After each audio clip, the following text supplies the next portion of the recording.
get some rest.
welcome you to my world.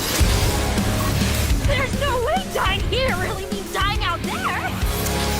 Either way, our friends won't be coming back to this one. Catamounts did the same thing when you think about it.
Red mana is action. Emotion unleashed. Swing first and swing big. It charges into battle. Lightning in your veins. Be relentless. Bring the storm. That's Thor.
ask privately with Duck.ai.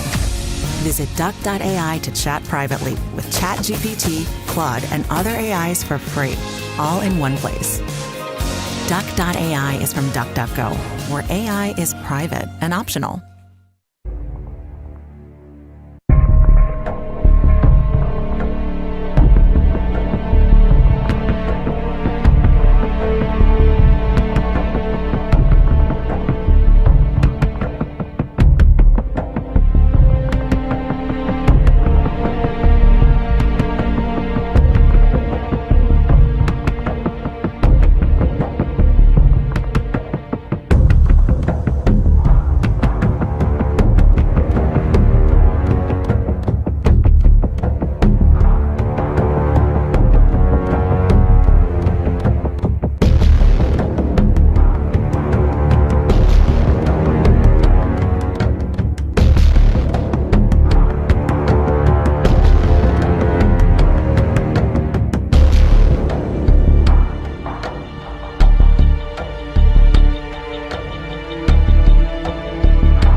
Success is measured by bodies in bags. Maybe that suits them. But to me, it's measured in hearts that keep beating.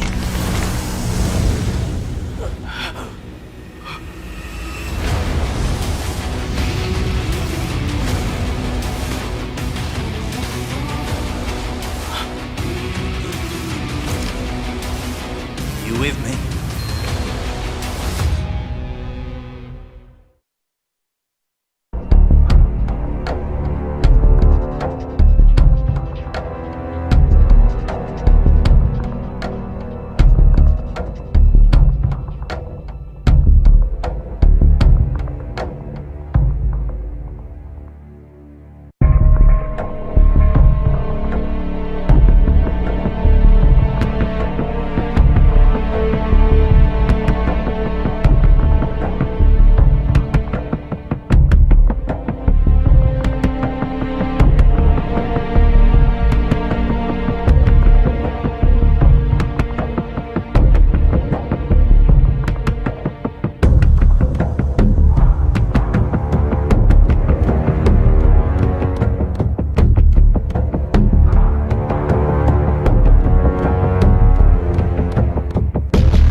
that, dude. Ain't no point in pumping the production up shit bags. There's no point in doing that. You're a piece of shit. You don't get that.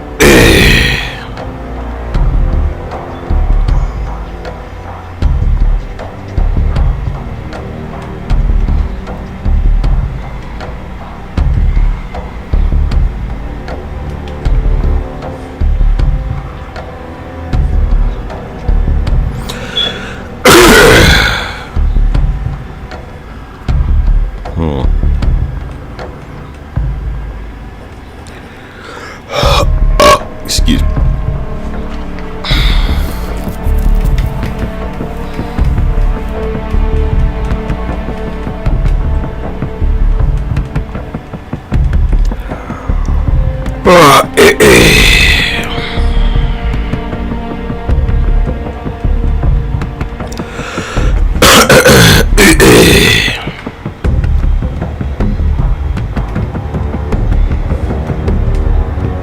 Free my nigga.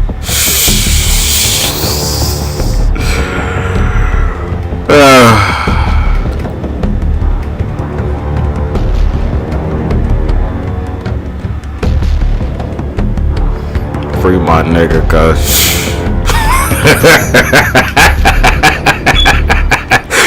Free my nigga.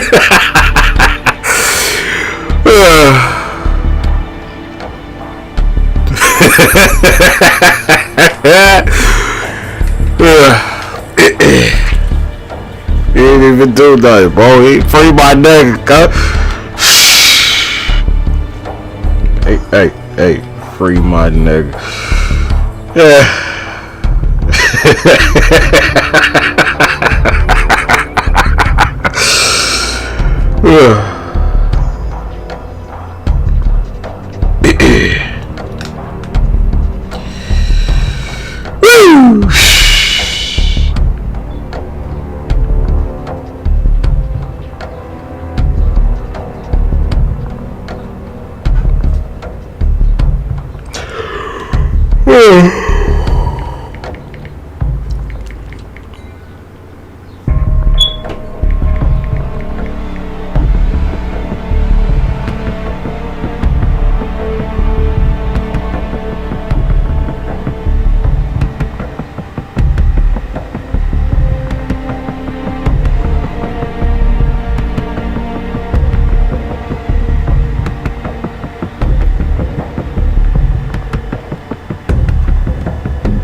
I don't care, dude.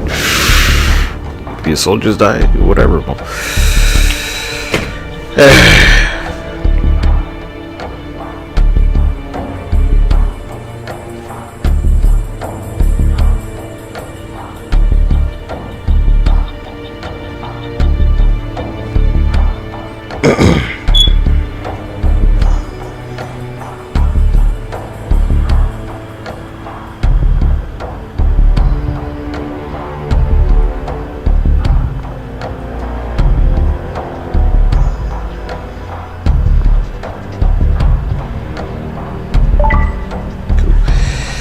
Okay.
This one ain't Black Ops good. Not what I'm doing. Not right now.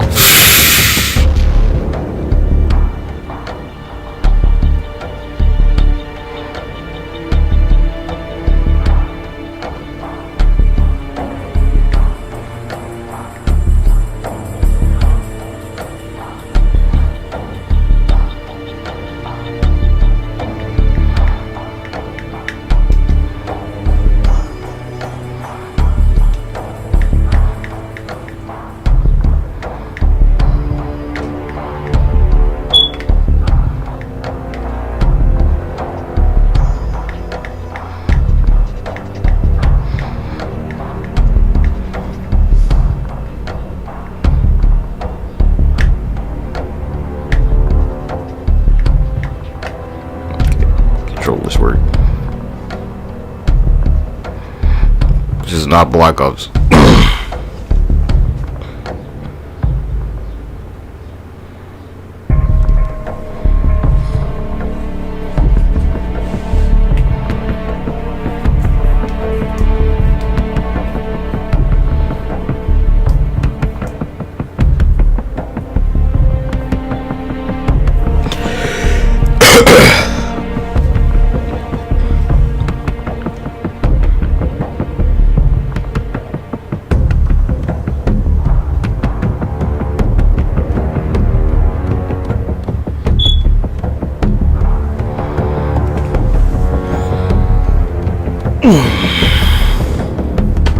Black Ops is covert, cause this is not a covert operation.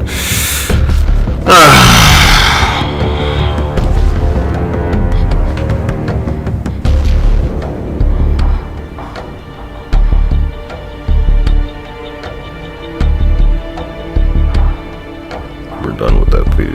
This is not the covert phase, cause he's like in plain sight for everybody to see. Whatever I do.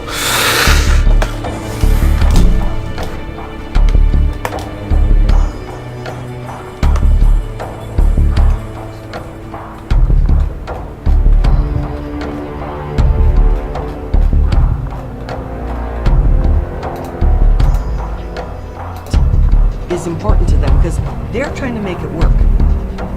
Security is the last thing they want to worry about, but you need to make them care.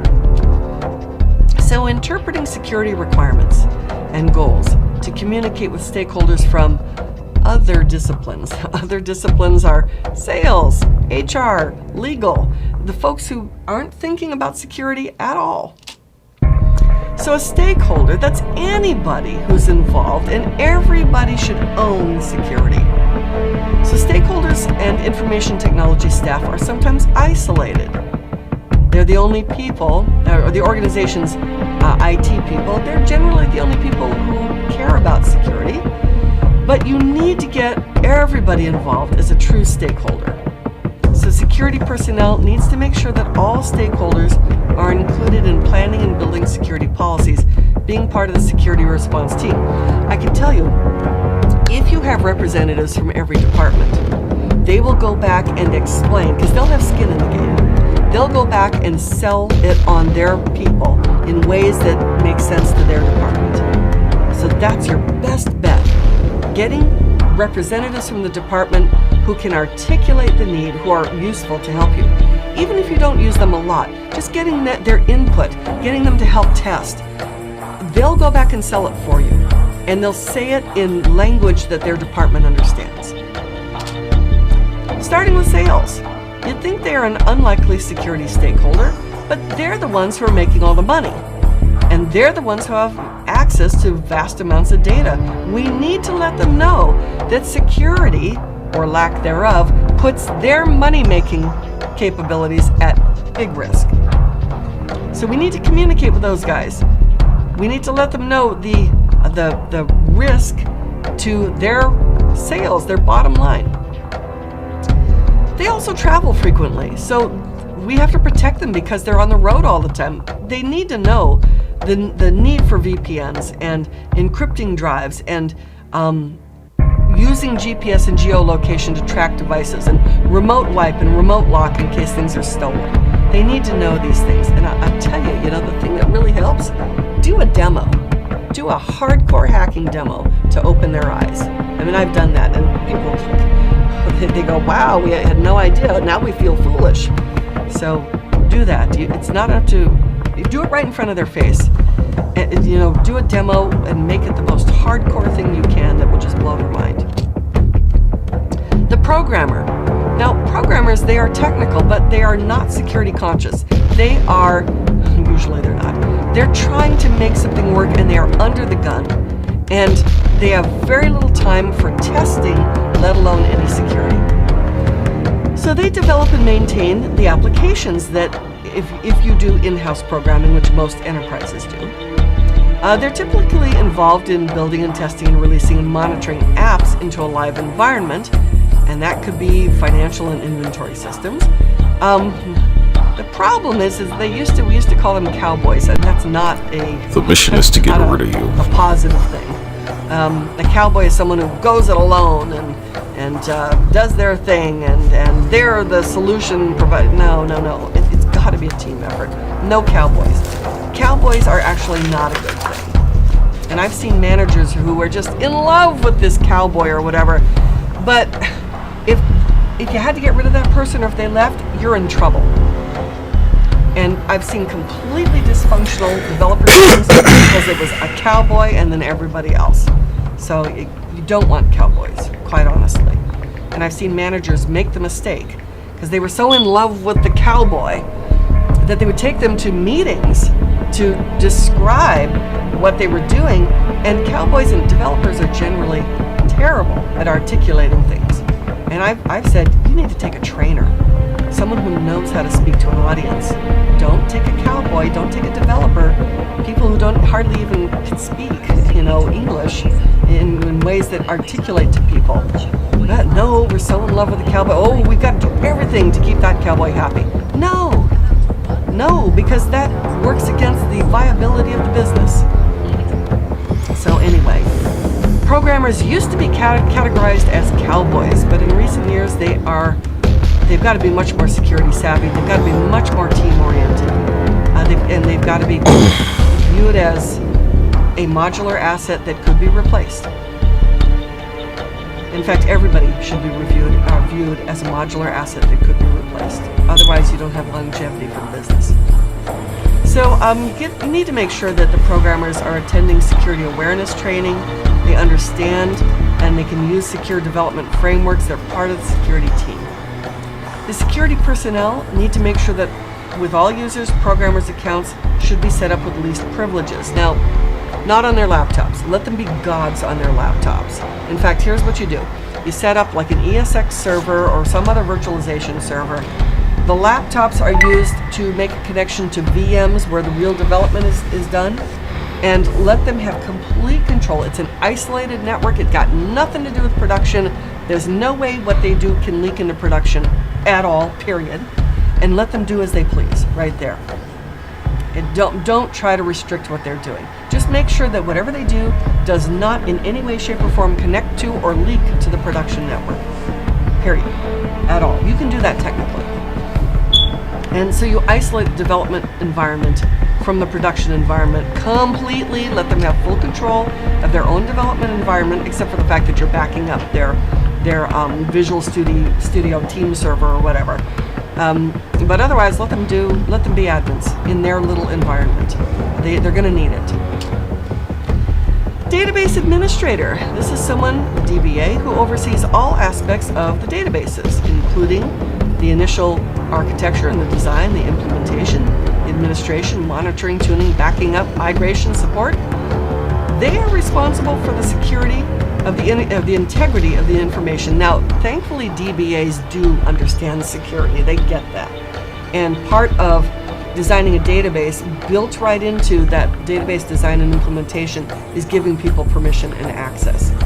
So they too need to be up to date on the organization's security posture. You need to enable them to analyze and understand current database threats. They should be fully aware of all database encryption and backup related protocols that you implement in the organization, all your access control policies, and all the new encryption and key management technologies, because you might be putting things in Azure database, using the Azure key management service. I forget exactly what it's called. So they need to be aware of these innovations that the company wants to use. The network administrator. They're responsible for doing everything on the network. Architecture, design, engineering, implementation, protection. They're often involved in making sure network devices allow users to do their job efficiently. Routers, switches, firewalls, that's their baby. They are always looking at the network threat landscape. They gotta stay current, they gotta monitor, they gotta audit. And very often network people are not the same as server people, but they have to work hand in hand because obviously servers are on the network. So organizations and security personnel should make sure that the net admins stay on the cutting edge. Let them attend industry conferences and training. Make them part of the security team. Make sure they document and diagram the network, the device configurations, and keep it current. Make sure they have restricted user and elevated user permissions, only using elevated user when needed. In other words, don't log on as administrator. Don't log on as root. Don't log on as your admin account because you're walking around with a loaded gun. Log on as a normal user and then sudo or run as to elevate your privilege just for that one thing. And if they say, well, blah, blah, blah, the answer to that is, if you are running an admin privilege and somehow your browser gets compromised by malware or something, drive-by malware, that malware runs as an administrator context. The best way to make them secure is send them to training like this, especially the real hands-on hacking training, so that they really understand. Management, executive management.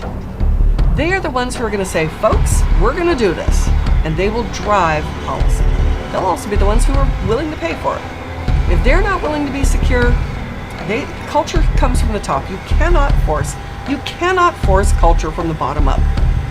It's the whole posture of the organization, the whole thing that it's focused on will come from top management. They're responsible for the planning and overall strategy of the organization and its profitability. So you're talking all the C-level people, the CEO, the chief financial, chief information officer, the physical and the security and the operations people. You need to make sure that all of them get it and that they're on board, because they'll tell everybody else to do it. And that includes, tell them about profitability, tell them about loss of reputation, tell them about password protection and social engineering, and the need for least privilege. So the financial people, the CFO, the controller, they're going to manage the cash, the accounts receivable and payable. They are overseeing all the financial transactions. They're the ones who are going to want to reduce costs. They're the ones you need to keep happy, because when you need to go and ask them for money, they're going to be the ones who will approve it or not. So finance can be your best friend, your worst enemy, depending upon how you deal with them. You need to show them what the cost will be if they don't do something. So the staff for the financial department needs to understand and practice best practices for asset disposal, including paper shredding, not merely digital assets. HR. Now, human resource plays a role in security of the organization because they hire people, they do background checks, they do whatever legal requirements are. They make sure employees understand security policies. They make sure that employees sign employment agreements and NDAs. Once you finalize your policy, it is up to HR to educate and enforce the policy across the organization. Obviously, you technically enforce wherever you can, but sometimes it's administrative, which is just, folks, do this, and that requires policing. You will not be able to accomplish any compliance without HR and the Chief Compliance Officer. HR is also your partner in policy development, awareness, enforcement, and contingency planning. The emergency response team, they're going to educate employees and stakeholders, train them in disaster preparedness, any hazards we may encounter that impact them, train them in basic disaster response, fire safety, cybersecurity safety, team organization, medical operations. These are the people responsible for receiving and reviewing and responding to computer security incident response reports. The response team should be included as part of the business continuity plan. They need to assist in developing the BCP. Some members need to have training and tools to help them understand and be able to respond to emergencies, and they need to be updated regularly. They will also update the emergency procedures, and they will regularly test them and have exercises and drills and keep that response plan up to date. Facilities. These are responsible for the building, power, water, heating, ventilation, air control, including door locks and anything that is physical facility. So they're responsible for management of the services and processes that support what we do. They make sure that we give people the best working environment that we can. The facility manager will need to be familiar with the idea of SCADA and SCADA systems. And the facility manager and staff should attend regular security training, awareness training, and be made aware of vendor issues and possible backdoors. The physical security manager is responsible for things like fences, guards, cameras, those physical kinds of security, door locks. So lighting. They need to also understand how physical security will have an impact on network and data security. And they need to work hand in hand with all other security personnel, so that they too need the awareness and training. Legal. They may or may not be an internal department, but you're going to have a legal counsel somewhere. They will guide you in matters of law and how to deal with forensic investigations and how to stay in compliance. So the thing about legal is you're not a lawyer. As an IT person, at least you're probably not. You're not expected to know law, you're not expected to interpret it. You are expected to explain to lawyers in a way that they can understand so they can apply regulatory and other legal requirements. And they can explain back to you what the end result needs to be so that you can interpret it technically and implement it technically. So, executive management, security personnel, CIO should ensure that legal counsel fully understands the organization's current business needs and the ongoing business strategy. They need to be prepared to answer your questions and give sound advice, because the law is complex and precise. Organizations will have to go into detail about security processes. We need to make sure we're fully complying with law in our particular industry or jurisdiction. So, let's provide objectives, guidance, and impartial recommendations to staff and senior management on security processes and control. giving them guidance, especially the CIO, CISO.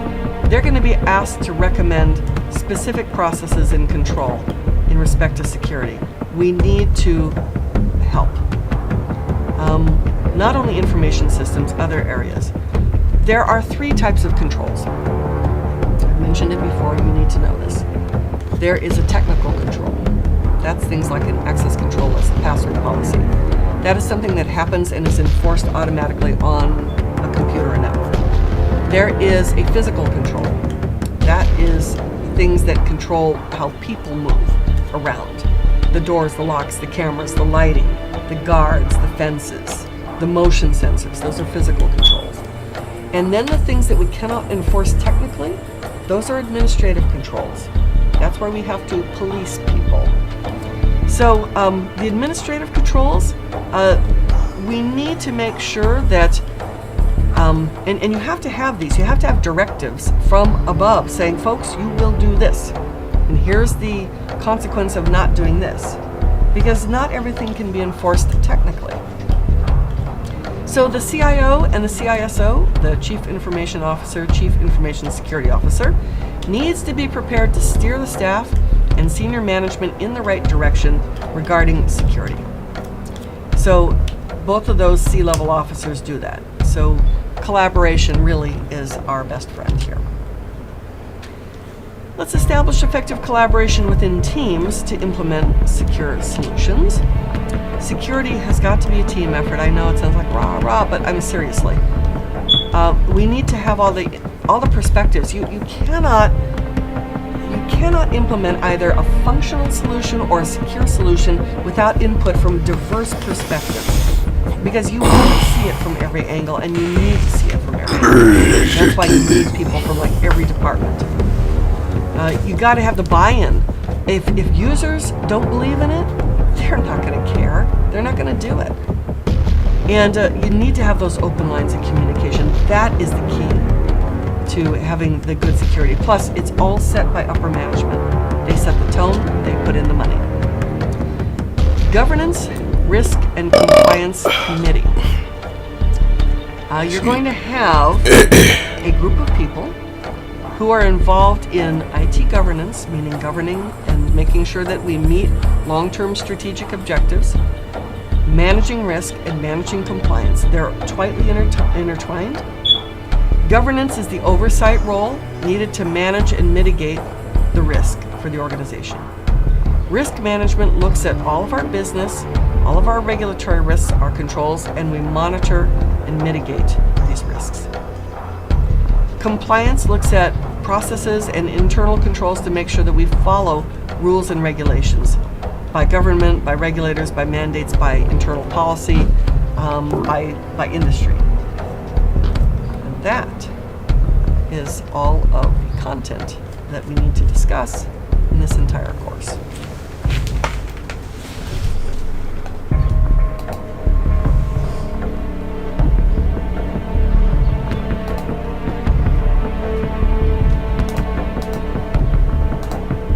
The art to come to a standstill, but if rounded, to go rolling down. Thus, the energy developed by good fighting men is as the momentum of a round stone rolled down a mountain thousands of feet in height. So much on the subject of energy. 6. Weak points and strong. Sun Tzu said, "Whoever is first in the field and awaits the coming of the enemy will be fresh for the fight. Whoever is second in the field and has to hasten to battle will arrive exhausted." Therefore, a clever combatant imposes his will on the enemy, but does not allow the enemy's will to be imposed. By holding out advantages to him, he can cause the enemy to approach his own accord, or by inflicting damage, he can make it impossible for the enemy to draw near. If the enemy is taking his ease, he can harass him. Well supplied with food, he can starve him out. Quietly encamped, he can force him to move. Appear at points which the enemy must hasten to defend. March swiftly to places where you are not expected. An army may march great distances without distress if it marches through country where the enemy is not. you can be sure of succeeding in your attacks if you only attack places which are undefended. You can ensure the safety of your defense if you only hold positions that cannot be attacked.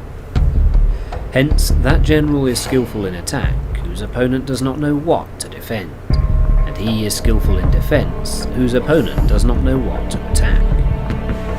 O divine art of subtlety and secrecy, through you we learn to be invisible, through you inaudible, and hence we can hold the enemy's fate in our hands. You may advance and be absolutely irresistible if you make for the enemy's weak points. You may retire and be safe from pursuit if your movements are more rapid than those of the enemy. If we wish to fight, the enemy can be forced to an engagement even though he be sheltered behind a high rampart and a deep ditch. All we need to do is attack some other place that he will be obliged to relieve. If we do not wish to fight, we can prevent the enemy from engaging us even though the lines of our encampment be merely traced out on the ground. All we need to do is throw something odd and unaccountable in his way. By discovering the enemy's dispositions and remaining invisible ourselves, we can keep our forces concentrated while the enemy's must be divided. We can form a single united body, while the enemy must split up into fractions. Hence there will be a whole pitted against separate parts of a whole, which means that we shall be many to the enemy's few. And if we are able thus to attack an inferior force with a superior one, our opponents will be in dire straits. The spot where we intend to fight must not be made known, for then the enemy will have to prepare against a possible attack at several different points, and his forces being thus distributed in many directions, the numbers we shall have to face at any given point will be proportionately few. For should the enemy strengthen his van, he will weaken his rear. Should he strengthen his rear, he will weaken his van. Should he strengthen his left, he will weaken his right. Should he strengthen his right, he will weaken his left. If he sends reinforcements everywhere, he will everywhere. Numerical weakness comes from having to prepare against possible attacks. Numerical strength from compelling our adversary to make these preparations against us. Knowing the place and the time of the coming battle, we may concentrate from the greatest distances in order to fight.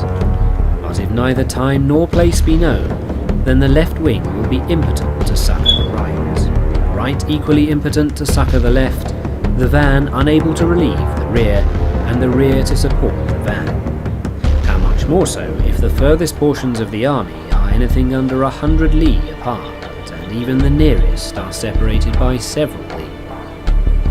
Though according to my estimate, the soldiers of USDC exceed our own in number, that shall advantage them nothing in the matter of victory.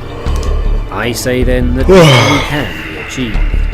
Though the enemy be stronger in numbers, will be prevented from fighting. Scheme so as to discover his plans and the likelihood of success. Rouse him and learn the principle of his activity or inactivity. Force him to to find out his response. Carefully compare the opposing executive decisions, so that you may know where strength is superabundant and where it is deficient. I see you jump plates, nigga. The highest pitch you can attain is to conceal them. Conceal your dispositions, and you will be safe from the prying of the subtlest spies, from the machinations of the wisest brain. I say I'm gonna kill somebody, I do it. Every time. But what none can see is the strategy out of which victory is evolved. Do not repeat the tactics which have gained you one victory. Let your methods be regulated. Lay in the bed or casually. I'm gonna sit on the toilet like any other day and take a shit when a nigga did. Natural course runs away from high places and hastens downwards. Get forced. In war, the way is to avoid what is strong and to strike at what is weak. Water shapes its course according to the nature of the ground over which it flows. The soldier works out his shoot him in the back, relation to the foe whom Therefore, just as water contains no constant shape, so in warfare there are no constant conditions. He who can modify his tactics in relation to his opponent and thereby succeed in winning may be called a heaven-born captain. Look how you united the people. The 5 elements, water, fire, wood, metal, are not always equal. You can get shot in broad daylight. There are short days and long. The moon has its periods of waning and waxing. 7. Maneuvering. Sun Tzu said, "In war, the general receives his commands from the sovereign. Having collected an army and concentrated his forces, he must blend and harmonize the different elements thereof before pitching his camp. After that comes tactical maneuvering, than which there is nothing difficult. The difficulty of tactical maneuvering consists in turning the devious into direct and misfortune into gain.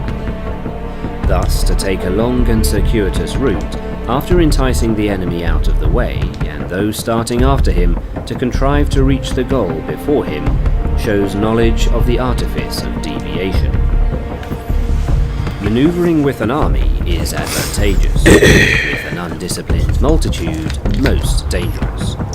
If you set a fully equipped army in march in order to snatch an advantage, the chances are that you will be too late. On the other hand, to detach a flying column for the purpose involves the sacrifice of its baggage and stores. Thus, you order your men to roll up their baggage and make forced marches without halting day or night, covering double the usual distance at a stretch, I like my job, 100 yes. li in order to rest an advantage. The leaders It's of all rewarding. your 3 divisions It don't pay into for the shit, hands of the enemy. but it's rewarding. The stronger men will be in front, the jaded ones will fall behind, and on this plan only 1/10 of your army will reach its destination. If you march 50 li in order to outmaneuver the enemy, you will lose the leader of your 1st division, and only half your force will reach the goal. For the same object, 2/3 of your army will arrive. We may take it then that an army without its baggage train is lost. Without provisions it is lost, without bases of supply it is lost. We cannot enter into alliances until we are acquainted with the designs of our neighbours. We are not fit to lead an army on the march unless we are familiar with the face of the country, its mountains and forests, its pitfalls and precipices, its marshes and swamps. We shall be unable to turn natural advantage to account unless we make use of local guides. Send a message. In war, practice dissimulation, and you will succeed.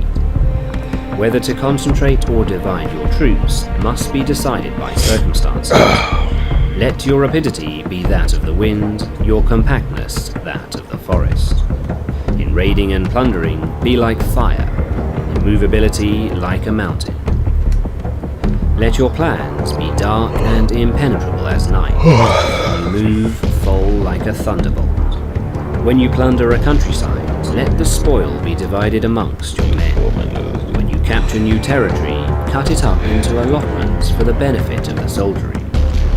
Ponder and deliberate before you make a move.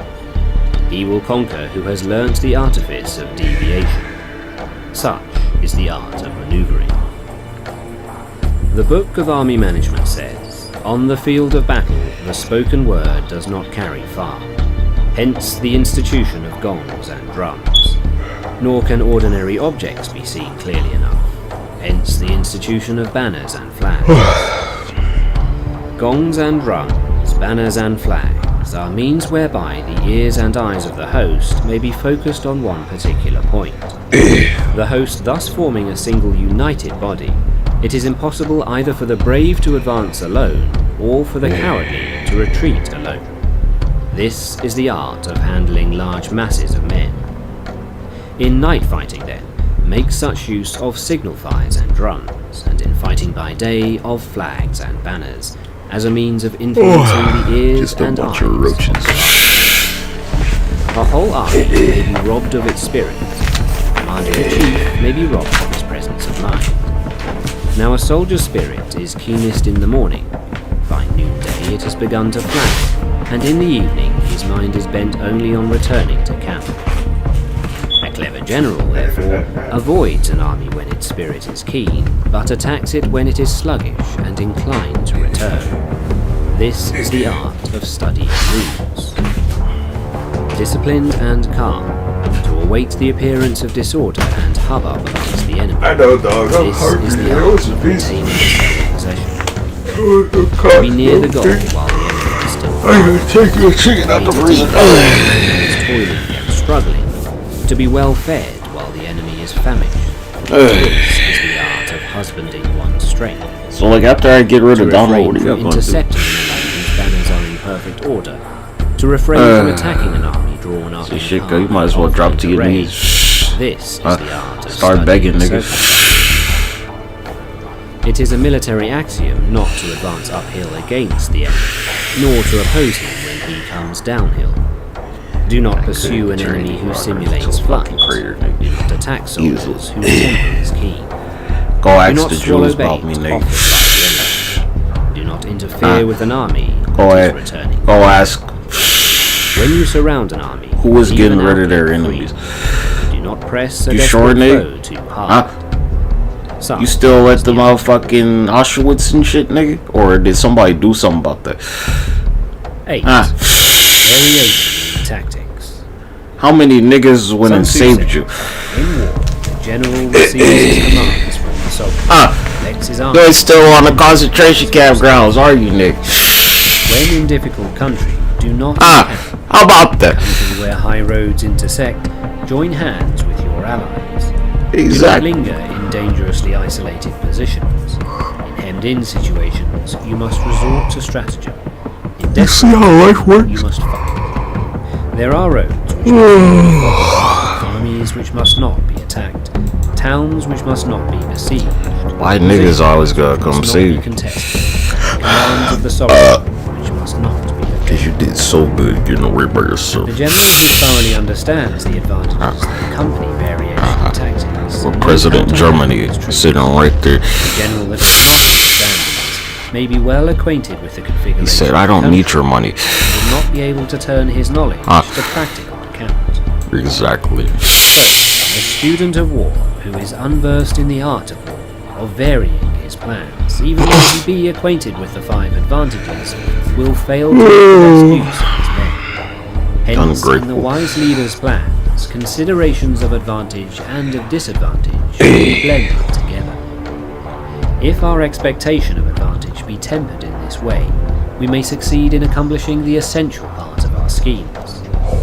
If, on the other hand, in the midst of difficulties we are always ready to seize an advantage, we may extricate ourselves from misfortune. Reduce the hostile chiefs by inflicting damage on them, and make trouble for them, and keep them constantly engaged. Hold out specious allurements, and make them rush to any given point.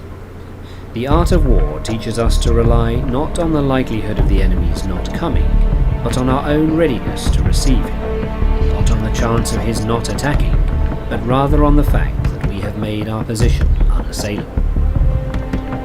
There are 5 dangerous faults which may affect a general.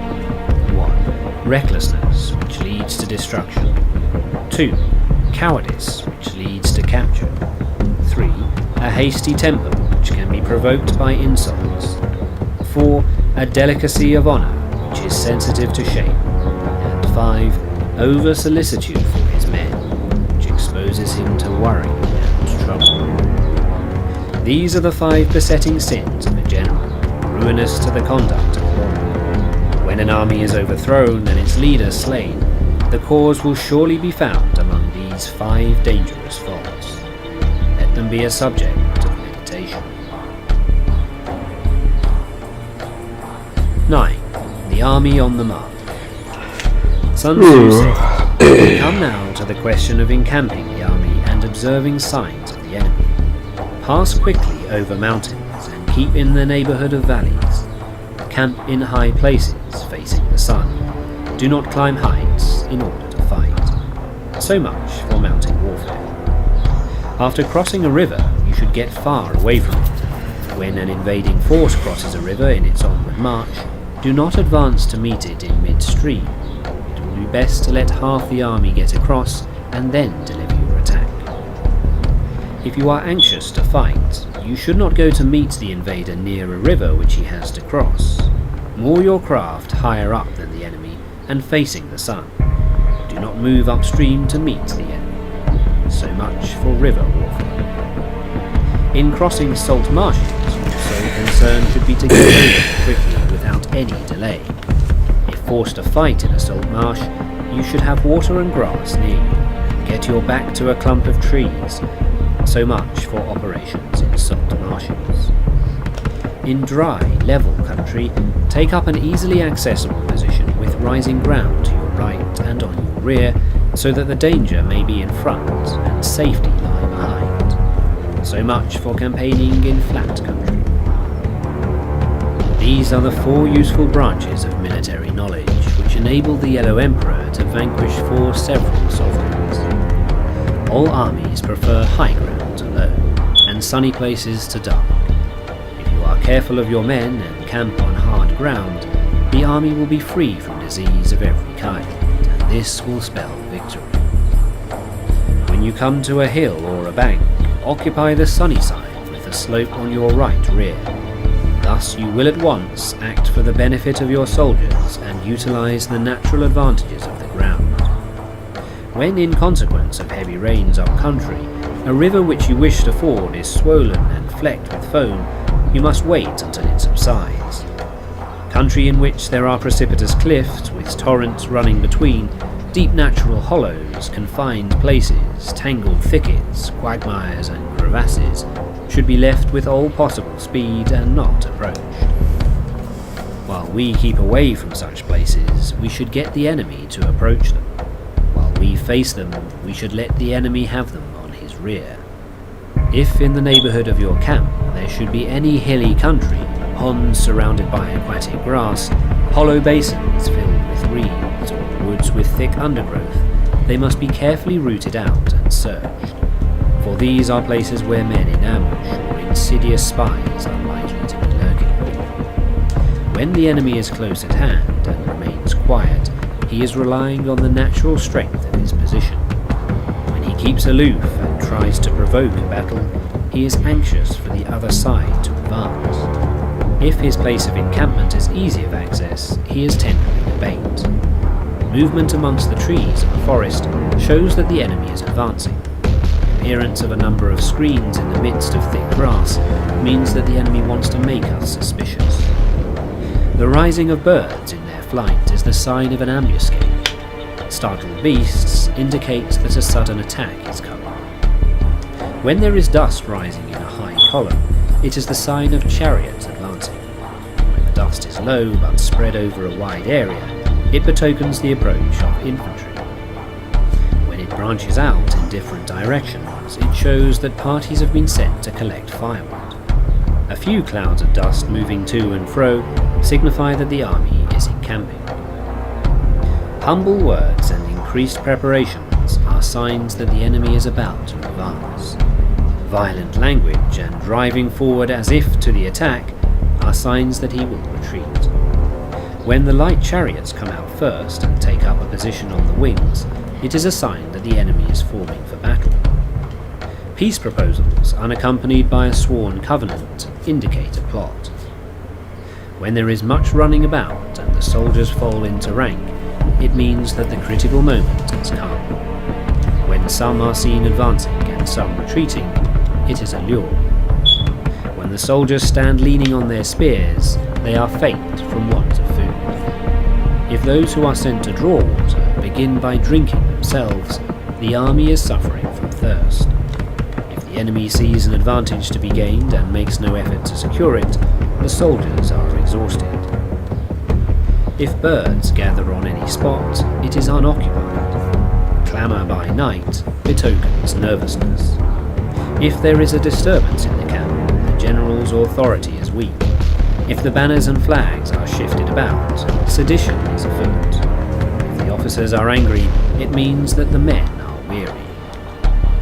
When an army feeds its horses with grain and kills its cattle for food, and when men do not hang their cooking pots over the campfires, showing that they will not return to their tents, you may know that they are determined to fight to the death. The sight of men whispering together in small knots or speaking in subdued tones points to a disaffection among the ranks.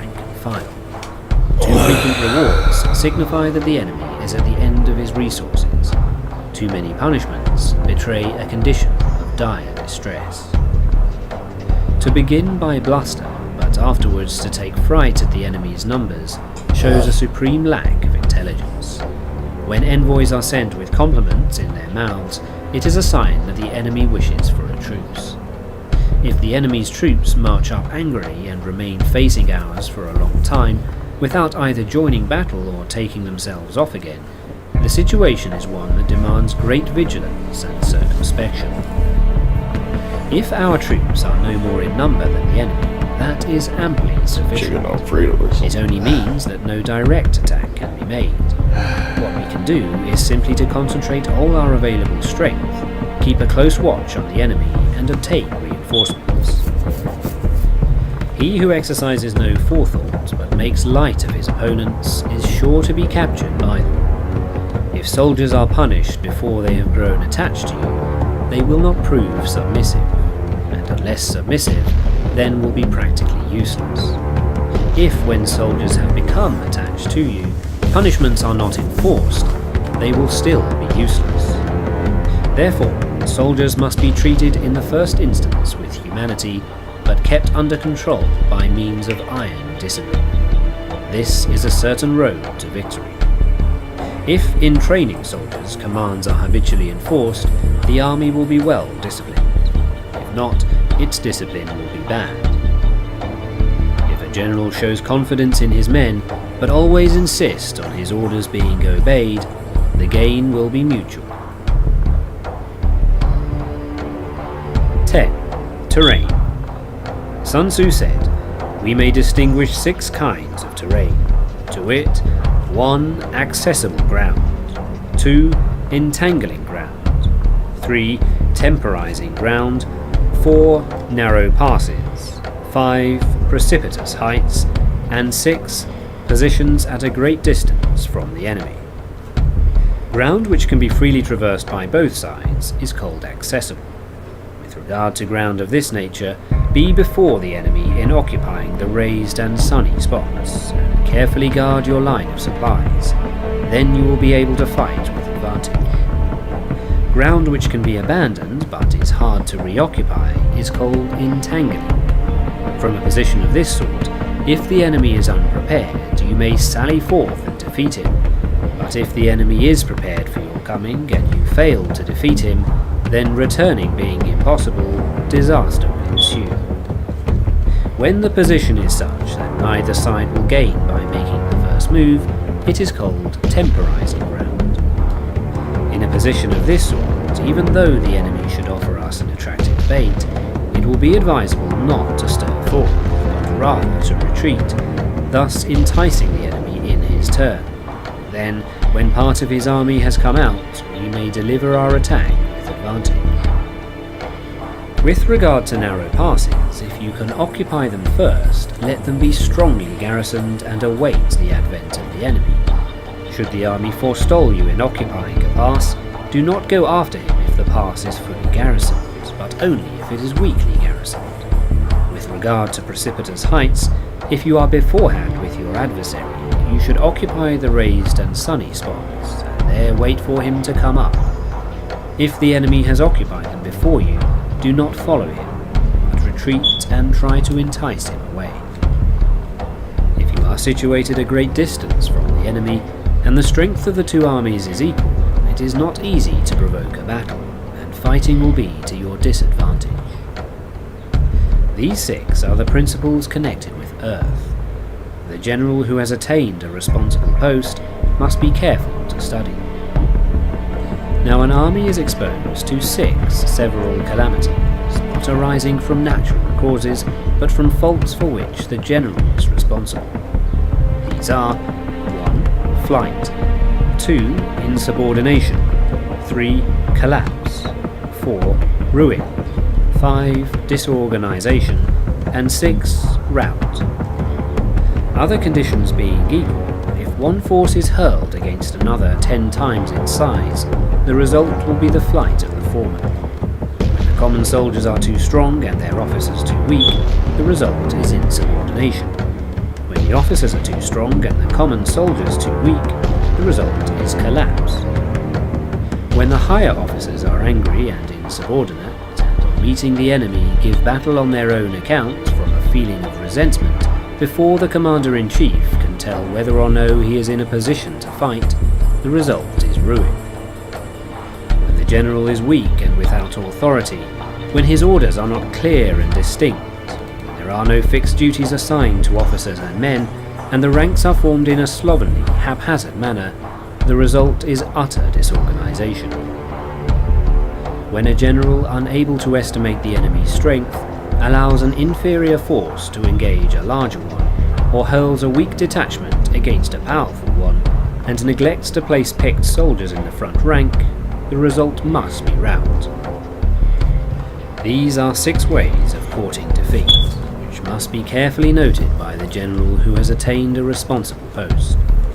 The natural formation of the country is the soldier's best ally, but a power of estimating the adversary, of controlling the forces of victory, and of shrewdly calculating difficulties, dangers, and distances constitutes the test of a great general. He who knows these things and in fighting puts his knowledge into practice will win his battles. He who knows them not, nor practices them, will surely be defeated.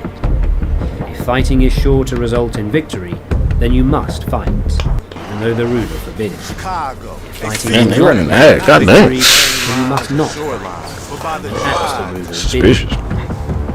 The general who advances without coveting fame and retreats without fearing disgrace, whose only thought is to protect his country and do good service for his sovereign, is the jewel of the kingdom. Regard your soldiers as your children. They will follow you into the deepest valleys. Look upon them as your beloved sons, and they will stand by you even unto death. If, Look, guys, I'm not buying this shit. authority felt, but unable to enforce your commands, and incapable, moreover, of quelling disorder, then your soldiers must be likened to spoiled children. They are useless for any practical purpose.